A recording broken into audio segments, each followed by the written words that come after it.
Good morning, everybody. Welcome to Going on Daily Live. I am Becky here with Lena. Saturday morning. Yes. Yes. Yeah, we really don't get to do a lot of shows, so I this know. is nice. This is two in the month. Like this is It unheard of. is. Unheard of. I know. This is like maybe this is an alternate universe. Like Right. Where we could hold just be. snakes. Yeah.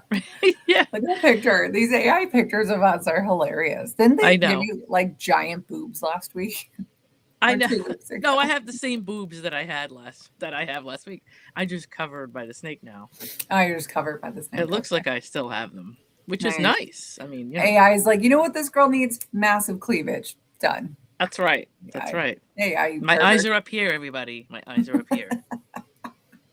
Okay? Well, it is still Reptile Week, hence the snake right there. We got a couple of good segments about snakes or whatever. But we Mhm. also, have a couple of things. I got some more World War II history, which I've been really into lately. And Okay. you got things in the news or recent headlines. Before we Yeah. get to that, let's talk, or let's say thank you to WDJY in Atlanta for having us on 5 times a week. Like, Yes. I I know. love that. I think it's amazing. I'm like, are they getting sick of us? But no, because we mix it up with different hosts every day. So, That's right. You'll never know what you're gonna get. Like like literally. it is very Forrest Gump. It is. Yeah. The other day, Chuck dropped some sort of cuss word. I can't remember which one, but he was like, Did he? forgetting Yeah. that you're on the radio. But whatever, We're whatever. gonna We have to act like apologize. ladies. Let's be ladies, That's shall right. we? We're gonna keep this PG, maybe PG-13 today. Whatever that means, let's do that. Yeah, exactly. I want to give another shout out to Mace Fitness and Soul Spectives Institute for sponsoring our show. Okay, yeah, PG-13. Ron says, yeah, I agree with that. So Yeah. why don't you kick us off here? We are talking about recent headlines. There were some good ones in that list you had. Yeah, it's crazy. Like what's going on in the world right now is just more than enough to Yeah, talk literally, about. literally. So let's start off with this week parts of South Central Texas, including Hill County. Hmm. They were hit by days of torrential rain that dumped more than 2 feet of rain in some areas. Wow, The crazy thing is wow. that this is like almost an exact replica of last year at this time, and all those girls at the campground that drowned, that went missing. What That's really? yeah. So there's a campground. This is kind of sort of not far from that area. But there was an overnight issue last year where there was a lot of rain and a lot of flooding that came in and just like literally wiped out a campground while kids were sleeping. This was like 2 or 3 in the morning. That Wow. campground is since closed down. I think they were I trying to get guess. some kind of license to continue. But yeah, there was a weird thing that happened with the weather service where they didn't get any kind of warning.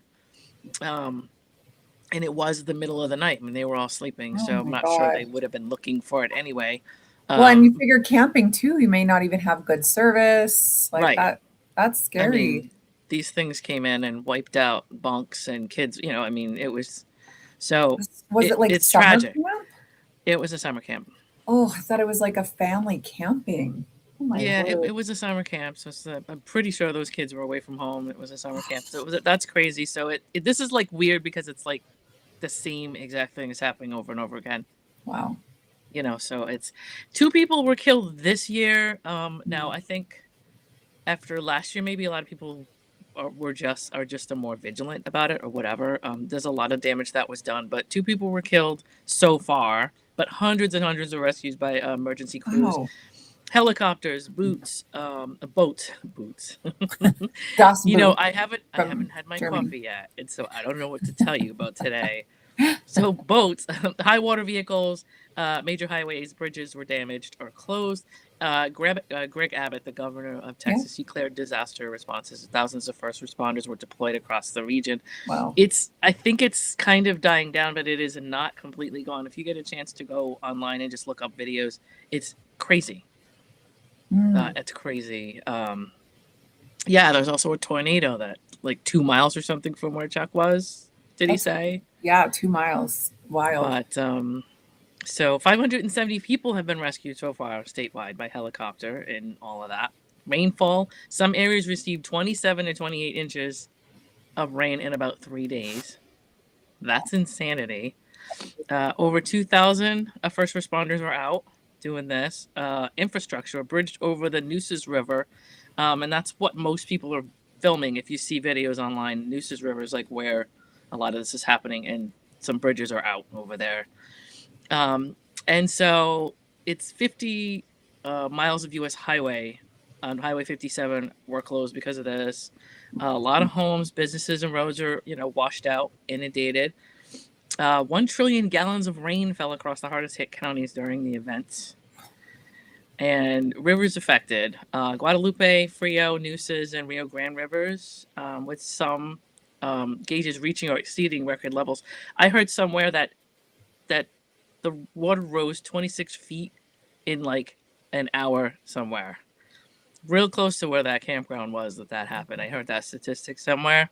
That's Jeez. crazy, right? So it's not bad. I mean, it's not bad as far as like we haven't had a lot of people haven't been killed, which is Yeah. a lot better than Well, last year. I would think that 130 last year. they probably Yeah. beefed up, Yes. knowing that in Yeah. this season that there was going to be more, so they beefed up. I don't want to say Right. security, but like first responders or Or I don't just know, like, village vigilance. putting up, whatever you would do to like prevent this from happening again, of For course. sure. But last year, 130 people died last year. Oh my And word. that was the 2025 Central Texas floods last year. So That's wild. so that's that. Then all up where you're at, we've got wildfires. Yeah, we got wildfires and we have an insane amount of rain as well. And good morning, Danny. Danny's here. Good morning, It's Danny. been where I live. Like the wildfires aren't quite where I live. They're Right. more over where you are. But we like where I live, we have had an insane amount of rain. Like things are flooding out like crazy around here. Right. I But like, no I deaths. don't know. I'm kind of one of those people that believes in global warming. I think this is Mhm. proof of it. But it's saying here, Ontario and Western Canada Yeah, are experiencing more of the wildfire activity than this most. is 700 not. fires reported. Yeah, that sounds about right. Out of control with smoke spreading into parts of the United States. Now, I've heard that. Tuesday and Wednesday, and Ron can vouch for this. We walked outside and it was just like it looked like some kind of alien invasion. Apocalypse. Yeah. Just red, yellow, orange, red, whatever. So it doesn't look like, I don't know. I'm hearing that we may get some kind of rebound today on that, but after that, it seemed to be okay. But I hear like Michigan is having the hardest time with this. I can see Chicago, that. Illinois is having, not just Chicago, but a lot of Illinois is having a lot of hard time with this because this jet stream is bringing a lot of the fire like down over these areas, and I think some of Minnesota is Wow. affected. Okay, So interesting. The map. But like according to this map, a lot of it's on the west coast. right, but it's also bringing, and for whatever reason, there's a jet stream that's pushing it over to the top of the northeast Wow. United States, which is, well, it's Crazy. So depending on the direction. I'm kind of like where that big clump is in United States, like Yeah. above it. That's kind of Okay. where I am. There's definitely fires around. If it's not raining here, it's smoky here. This is pretty common for our summers, as sad as it is to say. Like Yeah. we're used to it being smoky constantly. I mean, what they're saying is the Great Lakes, Midwest, and Northeast is getting the most as far as air quality, but Oregon and Washington, they're also seeing fires, including many started by lightning and like a Wow. drought, like a very dry season. Mhm. Dozens of fires with some large incidents in eastern Washington, and then Minnesota is also dealing with some stuff. The Superior National Forest and Boundary Waters Canoe Area Wilderness is dealing with fires. Some areas have seen closures and wildfire responses operations because of ongoing fire activity. And California has also always has active wildfires. Of course, California still does because it usually does. Mhm. So that's crazy. I just thought that was like, we've got flooding over here, we've got fires over here, like in some extreme stuff this week. So I just thought I would mention it. I remember there was Also, this one year where Alberta, where I live, had this like massive fire up north where like thousands and thousands of people were without a home, burnt down. crazy. And then down south in Alberta, there was like massive flooding. And so when they did their Calgary Stampede, which is like a a very well known event, they called it what is it, through hell or high water? Yeah. That's like exactly what the year was. Oh wow, because that's Yeah. that makes total sense. That's crazy. I also wanted to mention this. It's the anniversary of 1977, the New York City blackout. I'm not sure if Oh anybody wow. remembers that. Are we all old enough to remember that? I was obviously, of course, a kid then, and I remember this being on the news, but it was a massive power outage that struck the city. It was July 13th and 14th, 1977, Wow. put nearly all of New York City into darkness for almost 25 hours. Jeez. And I just remember, I'm watching old shows and stuff, and there was a thing where they used to do these across the board shows, like um, let's say the Golden Girls and whatever there'd be a hurricane season and like all four Mhm. shows would all have people walking around with candles and Yeah, whatever. yeah. But this is how it was in New York, where like everybody, I think they did something like this on the air if they could. Of course, I don't know how much people were broadcasting because 1977 didn't have a whole lot of like Right. technology and batteries. But anyway, it was triggered by a series of lightning strikes and damaging key transmission lines feeding the city. And at that time, New York was already facing a lot of economic problems, of course, high unemployment, budget struggles, and social tensions. And so the outage quickly led to widespread chaos, including looting, arson, vandalism. It was pretty crazy for anybody that was living there, especially in parts of Brooklyn, New York, Bronx, and Harlem. More than 1,600 stores were damaged, 550 police officers were injured, more than 3,700 people were arrested at that time. People went crazy, and I can Like, understand that. I You don't know, get it. Like, just because I went dark doesn't mean you have to become a criminal, people. no, I mean, I just think people like it's like it's a not a pandemic, but what do you call it? Where people are just everybody just gets a panic and goes Well, it's crazy. like the toilet paper shortage of 2020, where I mean, everyone at was that like, time, "We need toilet paper, right? nothing else, So nothing I else, don't. just toilet paper." It became a defining moment in the city's history, reinforcing perceptions of urban decline during the 1970s. It really was a very bad time at that, in New York, where people were not eating to begin with, so it could have pushed them over the edge. It also influenced later investments in security, policing, and infrastructure in New York. And it's just remembered as not just a power failure, but as a symbol of challenges in New York's faced during one of the most turbulent periods of the city's modern history. And, this is back in previous to Reagan being president. Mhm. And at the end of the 70s, it really was kind of, so Wild West. wait until hackers knock out power in the whole country. Well, yeah, Come on, but why are you speaking that over us? I know. I mean, I think we have a lot more off-grid preparedness than we used to, especially in Here's the late hoping. 70s. Yeah. I'm sure in the late 70s, kind of, I'm not sure how many people were actually thinking of something like that, you know? Hmm. So, anyway, the anniversary of 1970. I can't believe how long ago that was. That's crazy Totally. to me. 49 years Um, ago. Wild. I know, I know. I had to bring up Hal Williams because he passed this week. And I'm not sure if you know who Hal Williams was, but he was on a lot of old 70s shows.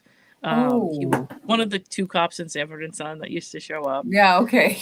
And yeah, he was just kind of cool. He did so many shows back then. The Jeffersons and Give Me a Break and Webster and 227 and all of that. He was in what did I just wrote it somewhere and I don't know where I put it. Private Benjamin, he was in that movie and some other Mhm. stuff. So he just had like I'm just looking through his like history of like stuff he did, Night Court, just him showing up on shows and doing, this and that, and just so crazy. Like you look back to stuff like Gunsmoke and Kung Fu and Police Story and Quincy and just so many shows that he did. He was 91 years old, so he lived a good life. Oh wow. But he was a handsome guy back in the day. Yeah. He was in everything. So Hal Williams, rest in peace. Oh, And then I don't know how much time we have left. Where are we we? don't. We don't, but that's okay. Just finish your last one. Okay. I'll be quick. I'll be quick I'll on the throw a last one. couple of other things out there really quick. That bison that flipped the guy up in the air over in Yes. Yellowstone Oh my National Park, gosh. they Oh my decided gosh. they're not going to euthanize that bison, nor Oh, I should would hope they, because not. that dude shouldn't have been over there. I would hope not.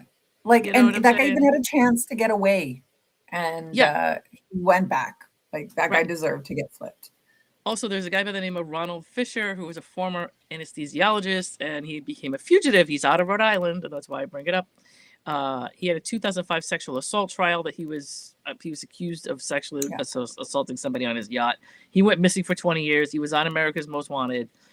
and they just picked him up off the coast of New Jersey in a boat. So he's getting Boys hauled coming in. back to USA. You should have stayed living in South America where no one was going to find you, Ronald. Right. So, that's another thing that happened. And I think that's pretty much it. Except Wow. for the Odyssey, just some movie stuff. The Odyssey's out, and that's a big deal, and everybody's going to see the Odyssey. So we don't need to get into that right now, but that's also a thing I was going to bring up. And I think that's pretty much all I have to say. That's okay. Well, Chakra is here. JJ is here. Hugo is here. Danny is here. Good morning, everybody. Why don't you guys all find out where you can watch us live right now? Yes. Watch us live at YouTube, Rumble, and Twitch at Rhode Island Broadcasting, X and Twitter at Broadcasting RI, Facebook at Going On Daily Morning Show. Listen to us on all of our audio platforms such as Spotify, Red Circle, TuneIn, iHeartRadio, and Amazon Music at RI Broadcasting. You can also follow us on all of our socials at MeWe, TikTok, LinkedIn, Blue Sky, Gab, Parler, and Space at RI Broadcasting, and Reddit at RI-Broadcasting. And support the show on RhodeIslandBroadcasting.net. We thank you for listening, following, and watching. That gets me every time. Space, hey. Funny. Chuck says he's going to do a new one with me. Yeah, he does, because he can't get in, right? Yeah, that's right. He can't get in. He's mad about it. Sharon is also here. Good morning, Sharon. Okay, so we go to Hall of Fame every month. This month is like 70s, 80s power women actresses. Yes. Jane Fonda, Meryl Streep, Shelley Duvall, Sissy Spacek, Diane Keaton. Who did you vote for? I voted, I can't say I voted once. I voted more than once. I definitely voted for Sissy Spacek because I love Sissy Spacek. Okay, and she needed some points. I wondered who was voting for her. And I love Jane Fonda, so I voted for her. And I voted for Meryl Streep. I did. I like them all. Yeah. The only person I'm a little have my nose a little bent over is Diane Keaton. So okay, like that. And I voted for Diane Keaton. Did you? Yeah, I have my personal reasons. I don't know anything about her. I just know a couple movies that she's in, and I like it. To be honest, I haven't seen a lot of movies with the other girls. I watched Carrie. I've seen The Shining. I've seen The Devil Wears Prada. If you've ever seen The Help, have you seen The Help at all? I did when it first came out, but I don't remember. Oh, it's really good. If you ever get a chance to see it again, Sissy Spacek plays one of the meanest woman's mother. She's the mother of one of the meanest women in the movie, and she just thinks her daughter is terrible and laughs at her daughter through the whole movie. So that's Sissy Spacek. So she came back and did that, But anyway, that's maybe she's been in a bunch of stuff. But yeah, so and I love Shelley Duvall. I will always love because Shelley Duvall just had mental illness and was traumatized during the whole Shining. The stuff that went on and what happened to her and everything else. I don't know. I just love her. But yeah, it's really tough because they all have had really good careers and they've all been in a lot of good movies. And so if you can pick one out of those women, for sure. God bless you, because I can't do it. Right. I felt like Meryl Streep was going to take it, but you never know. You never know. We're halfway through the month and anything is possible. Anything is possible. So make sure you go to RhodeIslandBroadcasting.net or scan the QR code to vote. Okay, I've got a cool Hollywood-ish story. Speaking of all these actors. So this actually sounds like something right out of Hollywood. And in a way, it kind of was. So back in 1941, so Pearl Harbor had just happened. This is now December 1941. The U.S. were fearing that Japanese bombers could attack major aircraft factories on the West Coast. Plants belonging to Boeing, Lockheed Douglas, and others were producing thousands of bombers that were, of course, vital to the war effort.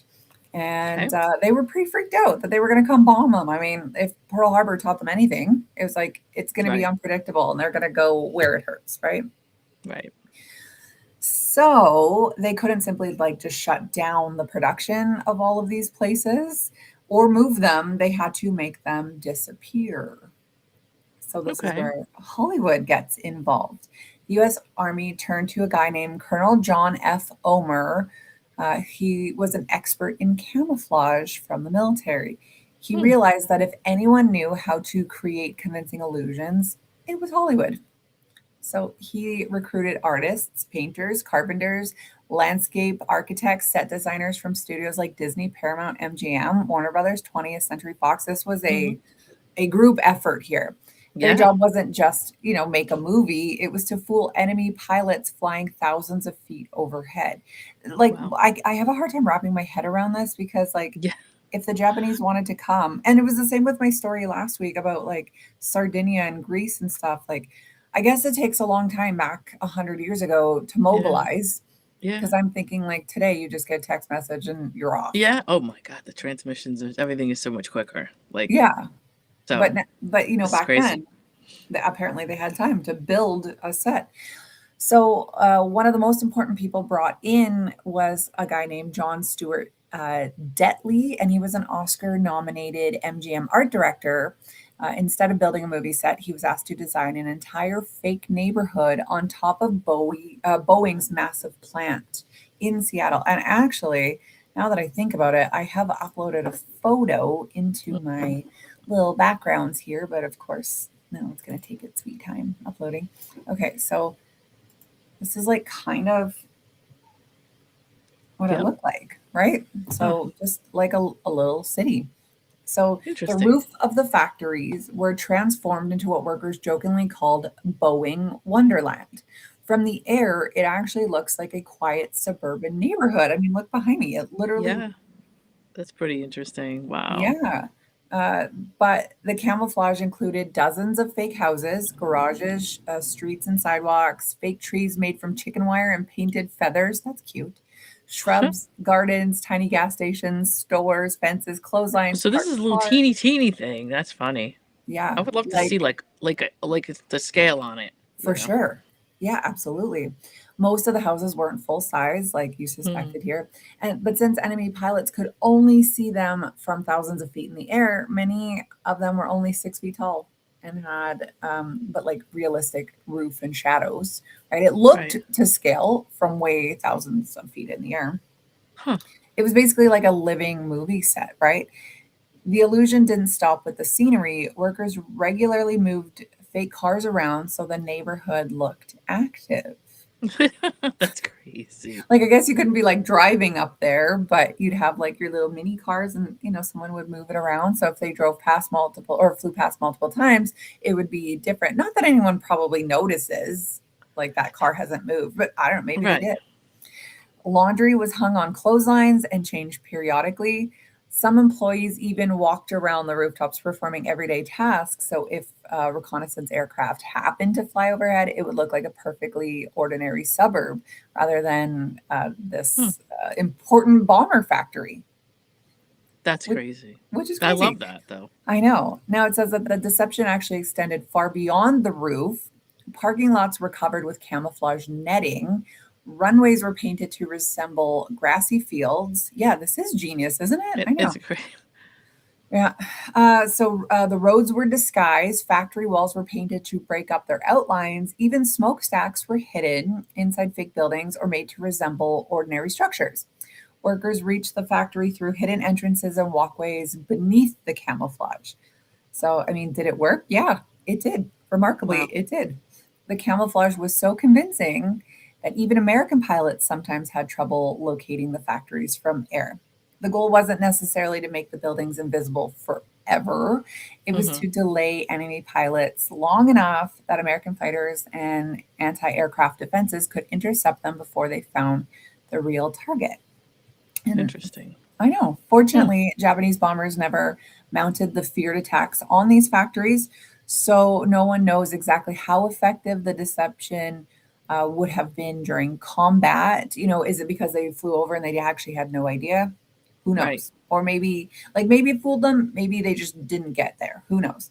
Yeah, But we don't know. That makes sense. whatever, the secret remained classified until near the end of the war because military leaders considered it a valuable defensive tactic. I thought that was just the coolest thing. Like I said, the timeline, it's like you had all this time to build this before Japanese fighters came back. And that is crazy because, like, when you think about how long did they say how long that took? Like to do? No, No, not on my list. Like I would imagine that they would be like scrambling trying to do that. Like, what if they had come back midway and they were like, "What are these guys doing on top of that building?" Right. So You know? that's interesting. And I bet you like, there's like some story over in Japan where they're like, remember when they tried to do that thing and they put Yeah. that thing on top of the building? That was hilarious. And we just never told them we could tell. yeah, exactly. We knew. You know, that's funny. That's hilarious. Yeah. So yeah, I thought that was a very, very cool story. I love is. war history, World War II. I mean, man, for it being 100 years ago, the technology and the mines was crazy. So It was crazy. And a lot of the stuff that we have now, I don't know if me going through all of my IT studies and my bachelor's degree in networking and all that kind of stuff, we had to sit and look at where everything that we have now really was available, because the military is really the first thing to get everything we get eventually. yeah. So in the 60s, 50s and 60s, a lot of the stuff that we had in the 80s and 90s and 2000s, you know, they were already using some version of that. So Oh, for sure. Or like if kinda you cool. watch some sort of movie and you're like, they don't have that technology, and then you're like, well, Yeah. no, they probably do have that technology. We just don't know about it yet. Right. Exactly. Why do you know, that whole thing that they do with James Bond? I mean, how much of that is like, you know, in blueprints somewhere? Literally. So Yeah, exactly. yeah. Anyway, just thought that was a super cool It story. Before we get to your next story, let's hear a word from our sponsors. Looking for a fitness app that actually fits in your life, not the other way around? The Mace Fitness app is your personal fitness coach in your pocket. That's M-A-S-E. Mace Fitness app makes fitness simple and affordable. The build your own workout option allows you to choose the exercises, the focus area, and the pace that works best for you. This app feature is only $9 a month. You'll get over 630 guided exercise videos, build your own workout tools, strength, mobility, balance, and flexibility training, easy to follow instructions, fitness anytime, anywhere.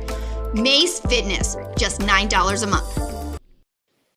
Sometimes you can feel lost in the forest of your mind, caught up in mistakes you can't change, looking ahead, uncertain what comes next, questioning if things will ever get easier, and if you've missed your chance. But the fact is that every moment is a new chance to change and choose a new direction.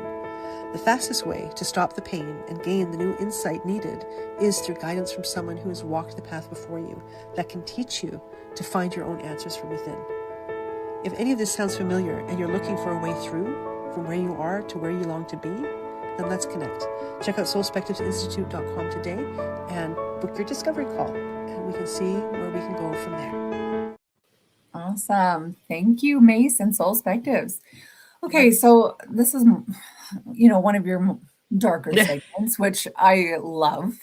Absolutely. Well, I'm like Becky's on. Maybe we should just Yeah. do a little true crime. And, the only reason I bring this up, because I know I brought this up before in a different segment, or at least some of it.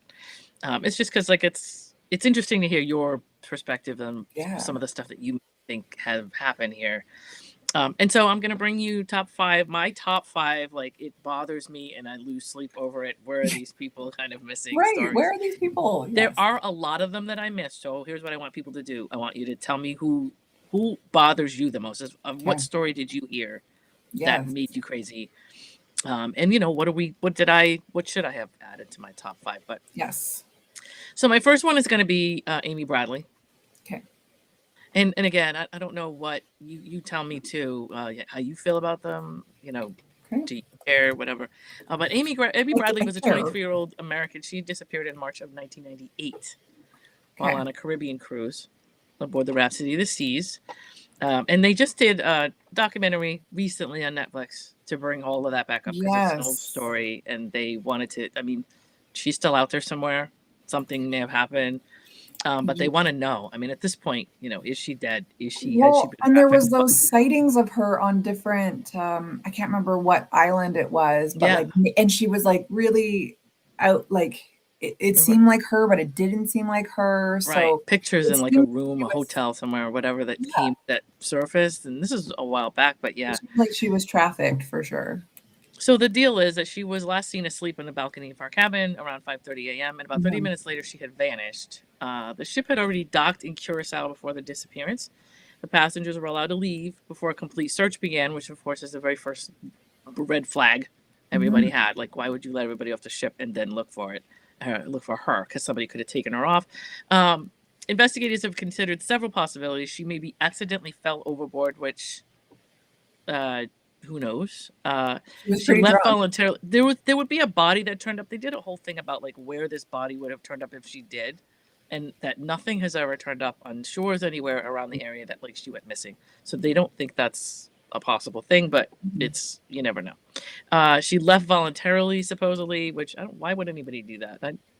Well, I and there can't. was those videos of her dancing with those guys. Right. So maybe she was like, "Hey, I'm gonna go," but like, why not tell Right. her family? She was there with like her brother, who she was super close with, her Right. parents, like, but she Right. was And so wasted. So who know? People make stupid choices when they're drunk. I So also think drugs and all kinds of stuff. You don't know what's in drinks and what people are giving you. what they popped in there. They think she was abducted as well, and her family has long since believed she was kidnapped, pointing to several reported sightings over the years, including claims that she was seen asking for help in the Caribbean. There's a whole story about a woman who was in a bathroom of some restaurant, and she came walking out of a stall, and this woman had recognized her or whatever. Something was going on where it didn't look right, and after the fact, because it wasn't while she was in this bathroom that she knew who it was, but after the fact she realized this person didn't want to talk to her, was just trying to like not try to draw attention away from herself. There was some dude waiting for her outside the bathroom, that kind of thing.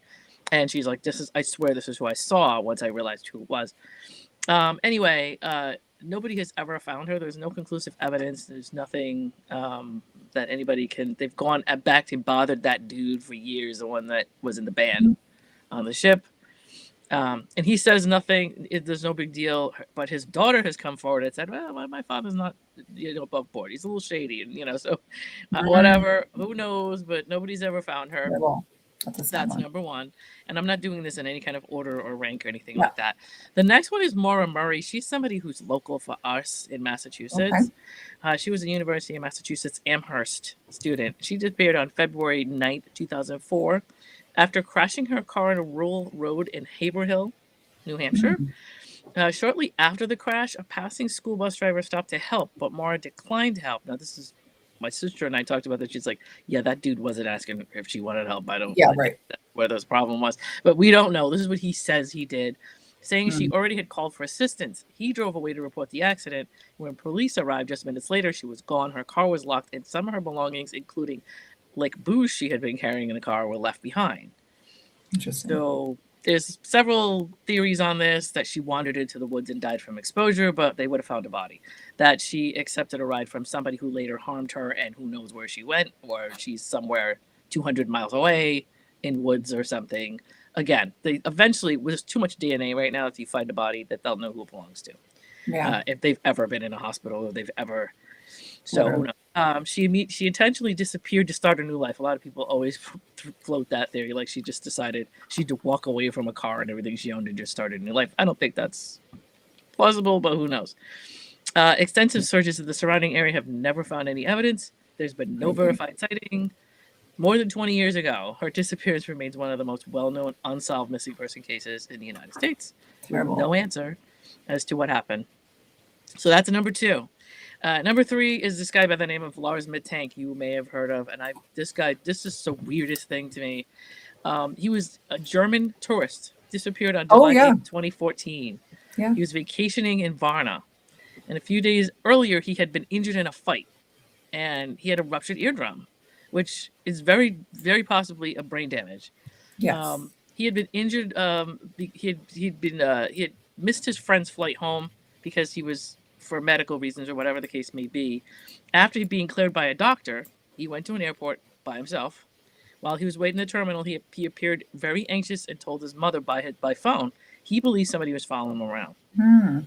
He was like, "Are you okay? Just come home." And he's like, "No, something's going on." And then one of the most unusual parts of the case, airport security footage shows him, and you can go look this up, leaving the doctor's office, sprinting out of the terminal, climbing over a fence, and running into a nearby field. Nothing went with him. He left his security, all his stuff, credit cards, suitcase, everything he owned, he left in the airport and ran off, and nobody ever saw him after that. Interesting. That's the weirdest thing to me. They can't find a body, nothing. Investigators have considered possibilities. He could have had a mental health crisis, which is very possible. Especially if he had an injury. Right. Like it yeah. could have been brain damage. This sort of thing kind of happened to Michael Hutchins. I don't know if anybody remembers that. Oh, from In Excess? Yes. He may have had CTE or some type of brain damage, Yeah. but he was Yeah. hit in a fight at some point before he died, and he was not right after that, so Well, look at that football guy as well. Or look at the documentaries on CTE. oh god, yeah. So Aaron, it could I whatever. don't know that it would be CTE because that's like repeated damage. For but sure, but somebody getting something. hit hard enough and Yeah. getting jarred the right way. So anyway, they thought he ended up on drugs, or he ended up disoriented and he died accidentally, or he encountered foul play after leaving the airport. They extensively searched for him for over the years, and he's never been confirmed found. Wow. It remains unsolved, and that's another one. One most people bring up, which is crazy, is Brandon Swanson. Now, he's a 19-year-old college student who disappeared on May 14, 2008, after driving home from a party in Minnesota. Around midnight, he called his parents. Yes. To say he had accidentally driven his car into a ditch and he wasn't injured. Believing he knew where he was, he asked them to pick him up.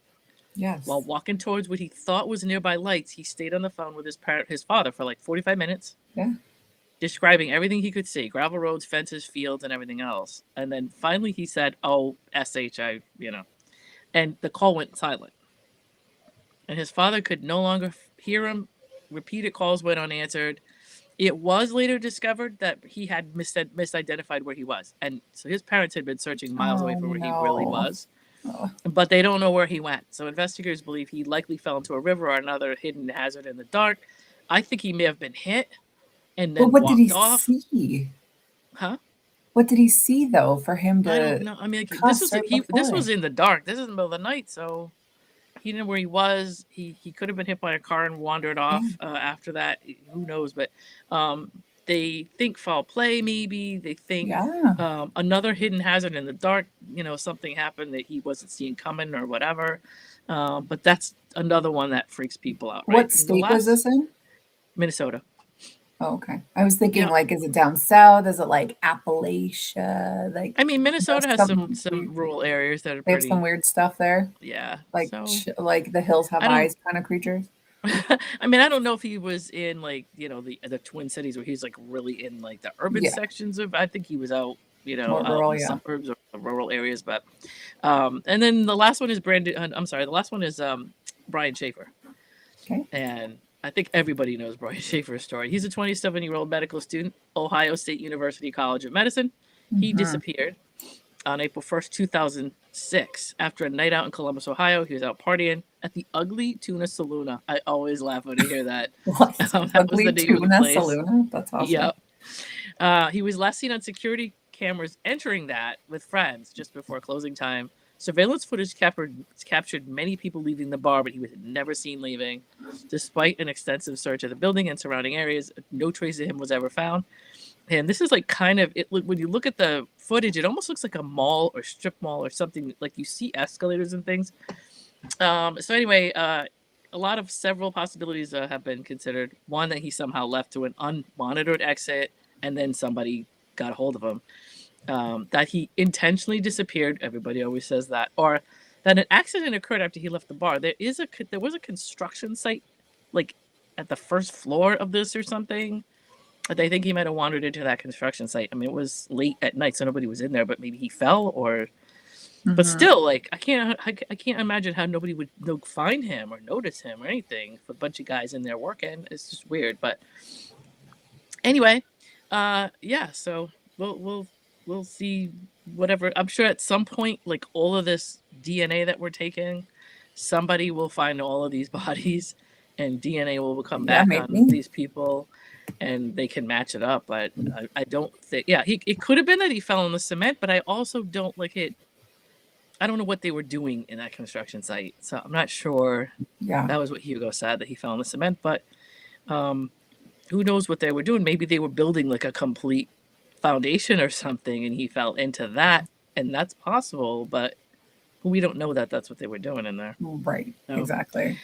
Anyway, those are my 5. Now there's a bunch of other ones that you may or may not have I didn't mention or that you can think of, Have you ever seen, and I can't remember what the show is called, but there's 3 seasons, I think, and I watch it on Netflix, and it's called Mhm. like Vanished or like Never Seen Again or something, and I it's like I real watch a lot of life. these shows. Yeah, Yeah. right. I figured you did. So But it's like real life. mhm, Some of these ones I've seen on this show. But right. there's one from Canada, British Columbia, and it was a guy. He was out there. I think he was working at like a ski resort, and they Mhm. found his truck, and they've just never found him. And it's such a suspicious story. I can't remember his name because it'd be easy to look it up and find the I details. know there's so many. But I was it's thinking of Emma Filipoff because that was up near you, right? Or was that British Columbia? let me look here. Emma Emma Phillip. Filipoff, yeah, I think it's let me spell it F Oh, I L FIL. L I. Victoria. So that's right where Luana lives. Okay, so yeah, Yeah. that's a weird story too, where she just kind of she actually called her mother and said, "Fly, can you fly in and get me?" She did have some Wow. issues with mental illness and that kind of thing, but they found her walking up and down with no shoes up in the main street. Oh my And gosh. some guy talked to her for like I don't know how long, trying to find out if she needed help, and she kept saying, "I'm all set. I'm all set. I don't need anything." So Yeah, finally, if you're he walking around left. without shoes, you're not all set. If you're barefoot Right, downtown, but you're not all she set. apparently she resisted, like she didn't want anybody to bother her. So eventually, that Wow. person said, "Okay," and her mom never found her. When she got there, she was missing, and nobody ever knew where she went. So that's weird, That's but crazy. Ugh, it is. I hate unsolved mysteries, I okay? know I want it's them crazy. solved. I I want want them them solved solved, too, like right? We today. don't Thank deserve that. you. Yeah, So many of exactly. them. Exactly. Anyway, Great segment. I mean, heartbreaking, but great segment. definitely. So now let's change gears to something just a little more Okay. heartwarming. We are collecting money for our Uganda fund. This is how you can donate. Take a look at the video. Here at Rhode Island Broadcasting and Going On Daily, we're proud to announce that we are collecting donations for our Uganda fund. My name is Becky, and I've been one of the hosts here at Going On Daily since day one. And earlier this year, I was blessed with the opportunity to travel to Uganda, and it was honestly one of the most life-changing experiences. I met people who completely changed the way I see the world. I met families who had endured unimaginable tragedies, including these two families who lost young children to a witch doctor. I met children who hadn't eaten in days. We even saw 11 children share a single apple because it's all we had left to give them. I met children who fled war in neighboring countries only to find themselves homeless and living on the streets. I saw heartbreak, poverty, and desperation. But what I also saw was joy, the happiness that a single piece of candy, a bracelet, or a small act of kindness could bring was enough to bring tears to my eyes. These are people who have so little, and yet they have more gratitude and joy than many of us could even imagine. We know that there are people who need help in our own communities, and we continue to support local initiatives whenever we can. But this year, our hearts are with Uganda. In partnership with Love Made a Way, 100% of every donation will go directly to initiatives in Uganda. No hidden fees, no deductions. Every dollar goes to help providing food, clean water, education, medical care, safe buildings, sanitation improvements, schools, vocational training, and hope. $1 is worth roughly 3,700 Ugandan shillings, so even a small donation can make a meaningful impact. Maybe it's giving up your Starbucks or your Timmy's today. Whatever you feel led to give, please know that it will help change lives. Thank you for your support, your generosity, and for helping us bring hope to the people of Uganda. Visit www.rhodeislandbroadcasting.net/Uganda-donations to help out. Awesome. Yeah, Thank you, Ron, and Going On Daily team for putting that on every episode. Love it. absolutely. Why don't you let everybody know where they can find you? Where can you find me? You can find me Lena DJ Lena DJ Williams on Instagram, and that's DEEJAY, right? Yep. Lena DJ Lena Williams on Facebook, still DEEJAY. There's also a DJ LANA on Facebook. That's my professional page. And then we have a podcast that we'll put out. There's only one episode out so far, but my buddy Will and I, we have Life's Melody podcast. That's on YouTube, so look that up there. And then the usual DJ Lena Williams on TikTok. That's a DJ. And then my old Love and Life with Lena and Dave, which is our podcast that's been up for 2 years, even though we don't do it anymore. It's still up there. And that's Amazing. on all platforms. And that's it. Love it. And for me, I'm just around. You can find me at Becky Turner on Becky's Facebook, everywhere. Becktacular on Instagram, or you can just go to my website, aboundinghealth.ca. It's my business account. Okay, we've got one more topic before the end of the day. It is reptile week, so we are talking about some reptiles here. This is Florida. Florida is near and dear to my heart. Not that I've spent like any time there. I just want to move there so bad because I love the heat. And then I hear stories like this, and I'm like, maybe I don't. Maybe I don't want to go there. Maybe I don't love snakes. The You know? heat is no joke though in the summer. I mean, I've, it's like I've heard that. unbelievable. So I've heard that people are like absolutely like it's the worst heat in Florida. my aunt used to say this to me. If you want to go shopping in the summer, in like August, and you go to like Publix or whatever, wherever you go in Florida, you have to go straight home. You cannot put the groceries in your car, Yeah. and they'll start ruining while you're driving to the house. Like it's that Jeez. bad. That, like It's that bad. because it's so hot, just from the store to the parking lot. You it's need a just cooler of enough ice just to to ruin your transport. frozen stuff. What was that? You need a cooler of ice to transport You your do. your You do. groceries. Like I probably crazy. it's better if people walk into the stores with coolers and then like just put the stuff in a cooler to get to the car because it's that hot out. It's crazy. Okay, well maybe I don't love that. Like maybe Arizona is Yeah. better for me. But I always say I want to move to Florida. Yeah. Maybe like more north in Florida, like near where Mickey lives. Maybe that's where I want to go. Okay. Anyway, we're That might be talking snakes today. The Florida python invasion, really like how one pet became this ecological disaster for Florida. So this actually sounds like a Hollywood movie as well, but completely real. It all started with an exotic pet trade. Like we were talking about, the 70s were a bit of like Wild West. I Yep. don't know from experience, of course. I was born in 1986. However, I feel like I'm an old soul. I like pop culture. So in the 70s and 80s, Burmese pythons, why this became popular, but Burmese pythons became very popular pets in the United States. They're beautiful, relatively calm as babies, and inexpensive. Okay, cool pet, guys. The problem is that, baby pythons are 18 inches long. Great. That's like, whatever, a foot and a half. But adults they reach get big. 18 to 20 feet long and weigh Yeah. over 200 pounds. Where are you keeping that, you guys? My brother has a pet snake. Where the heck are you going to keep it when it's big? And he's like, well, I bought a big enclosure for it. Look, enclosure's like 4 feet wide. Like, what are you going to do when this thing gets massive? Snakes are also growth relative to feeding in the sense Right. that if they get out and they just start eating like chickens and all kinds of crazy stuff outside, foxes and all that, they will grow to like that. Oh my word. So they can grow a ridiculous amount based on how much food they get, but For also sure. you can limit that. And Well, I guess, but if the Burmese python, like as an average, gets Mm-hmm. 18 to 20 feet before the relative to feeding, like why is that our pet, right? So many owners really had no idea what they were getting into because it's not like they had Google back then. Some released them when they became too big to handle, as you would, just dump it out in the back grass and hope for the best. Some, escaped out of their outdoor enclosures or from their damaged outdoor enclosures. I guess people out there were, that's how you can heat them, right? Keep it outside in their whatever. Anyways, in 1992, Hurricane Andrew blew through, and it's often blamed for releasing large numbers of snakes after breeding facilities were damaged.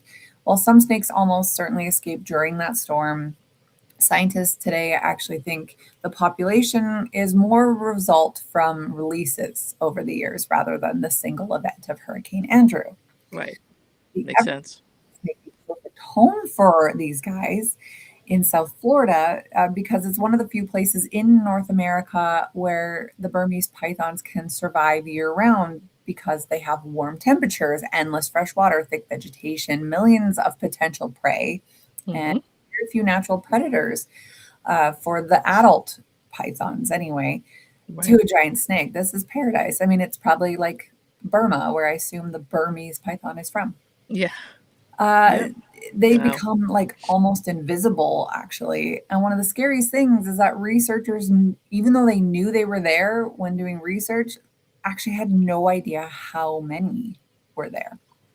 So a 15-foot python actually blends into sawgrass so well that trained biologists can walk within a few feet of one and never actually notice it. This is terrifying. Do they eat humans? They probably do. No, they don't eat humans. You don't They think? don't. They could asphyxiate humans, though. Well, they just like, yeah, wrap Yeah. me up. I don't know if it's a 20-foot snake. That's, that can go around me a couple times anyway. Oh, yeah. So many people have stepped right past massive pythons without even realizing it. Scientists began noticing that mammals were disappearing from areas where pythons became established. Some surveys actually found dramatic declines in species such as raccoons, opossums, marsh rabbits, bobcats, foxes, like you said, and some population declined by well over 90% in heavily invaded areas. Pythons don't just eat rodents, which, yeah, I mean, you Well, they feed do when them they're small. mice, rats, but not when they're bigger. yeah, exactly. They've been found with deer, alligators, herons, ducks, otters, house cats, domestic dogs. Yeah. One famous photo actually showed a python that swallowed an alligator. That's insane. I was going to say that's also something that they can get down there. Yeah, and right. Pretty good. Yeah. So literally, like, prey is endless for them. There is another documented alligator tearing open a python during a fight. So I mean, in that sense, it could go both ways. Like, who's going to win that fight? Yeah, true. The other problem is that a Burmese python reproduces a lot. Like, the female Burmese python can lay 50 to 100 eggs in one clutch. She coils around them for about 2 months only for this gestation period, where she actually contracts her muscles to generate heat, and which becomes like a little incubator for them. So that, but like 100 snakes are born every 2 months from one. So imagine there's like thousands out there. They should bring them out to the Amazon and drop them off. I don't know. Yeah, how do you do that? I don't know. How do you collect them and drop them off? Yeah, I don't know. So, like, reading this, maybe I don't want to live in Florida. Maybe. I don't know. So how do you catch them, really? Like you said, there are several approaches in Florida, like professional python removal contractors. What a job to get into. What a line of work. Right. Public training programs. So I guess teaches you how to, like, I don't know, chop off the heads maybe if you see them. Detection dogs, but we know they eat dogs, so that seems sketchy. Like radio tagged Judas snakes that lead researchers to breeding groups. I don't even know what that means.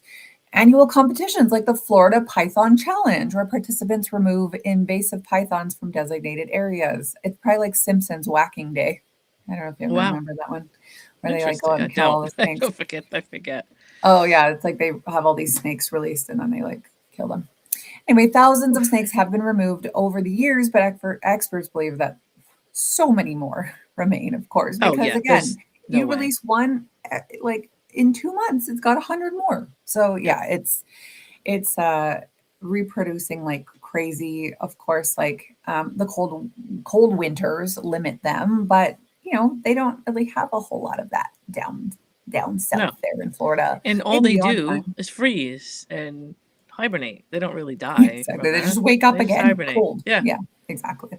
I don't know if you've ever heard the stories of every so often you'll hear a story in the news about, it's lizard season where they'll just fall out of trees. It's that same kind of thing. Just, totally. There's a certain temperature where they just stop, moving and they just wait till it gets warmer. Exactly. Yeah. So anyways, if you have a snake, please don't release it into the wild.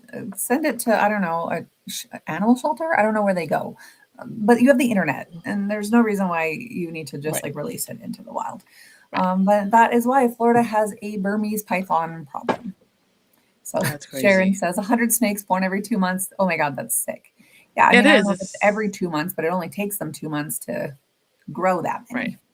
And if you've got, let's say, 10 in one area, and they all have, a litter of 100. Let's hope not all 100 survive. I'm not saying I want them to not survive, but a lot of times litters don't survive entirely. But anyway.